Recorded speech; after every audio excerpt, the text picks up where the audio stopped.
Kitsur Shulchan Aruch, à la chôte de Rosh Hashanah. Nous allons voir aujourd'hui quelle est la conduite à tenir lorsqu'il y a une Brit Mila le jour de Rosh Hashanah. Alors, d'abord, nous allons voir les halachot concernant le shofar. Quand le sonneur dira les bénédictions, donc les brachot, c'est-à-dire 2 le premier jour, puis 1 le deuxième jour, c'est-à-dire Asher Kideshanu, Mitzvotav, Vetzivanu, Ishmoa, Kol, Shofar. Et ensuite, chez Chayanu, la deuxième. Eh bien, donc le public qui écoute la bracha ne dira pas, après le nom d'Hachem, Baruchu Baruch Shemo, puisque ça ferait une interruption entre la bracha et la mitzvah. Or, quand on veut s'acquitter d'une mitzvah, en s'acquittant de la bracha, eh bien on ne dit pas Baruchu Baruch Shemo.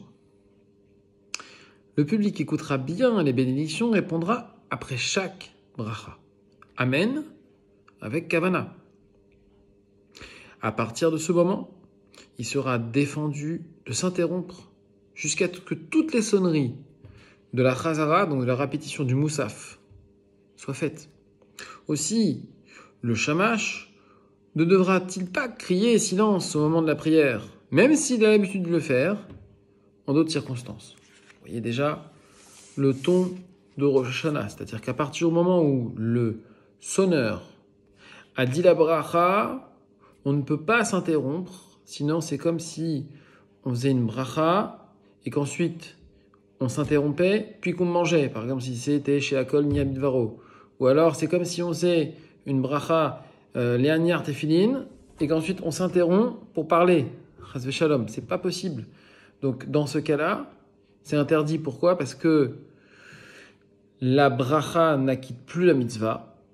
Et donc c'est comme si on faisait la mitzvah sans bracha. Et en plus de ça, la bracha est nevatala, c'est-à-dire qu'elle avait été dite pour rien, étant donné qu'on s'est interrompu. Donc on a dit la bracha sans faire la mitzvah. Donc chas v'shalom qu'Hachem nous aide de sortir de là.